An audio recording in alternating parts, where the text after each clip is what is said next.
Hello viewers, এসেছিলাম যশোর সদর উপজেলার বুকভরা বাওড়ে।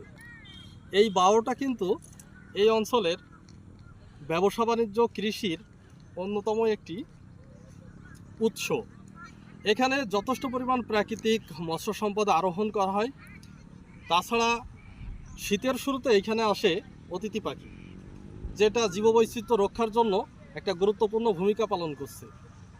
বিকাল টাইমে কিন্তু এই অঞ্চলের মানুষ এই বাওড়ের পানিতে তাদের বোটে করে পরিবার পরিজন নিয়ে ঘুরতে আসে, যেটা কিন্তু বিনোদনের একটা অন্যতম মাধ্যম। আমরা যে সুস্থ বিনোদনের কথা বলি, সেটা কিন্তু আপনি এক নিমেষে পেয়ে যাবেন যদি এই বাওড়ের পানিতে আপনি বেড়াতে আসেন বা এই বাওড়ে আসেন। এর যে বেলাভূমি আছে, এই বেলাভূমিতে আছে প্রচুর পরিমাণে শামুক এবং ঝিনুক, যেটা কিন্তু পাখি এবং মাছের খাদ্য।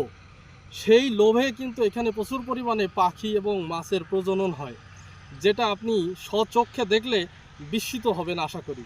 তো যদি সময় থাকে তাহলে আসবেন, দেখতে আসবেন, ভালো একটা অভিজ্ঞতা নিয়ে যাবেন, আপনার সময়টা ভালো কাটবে।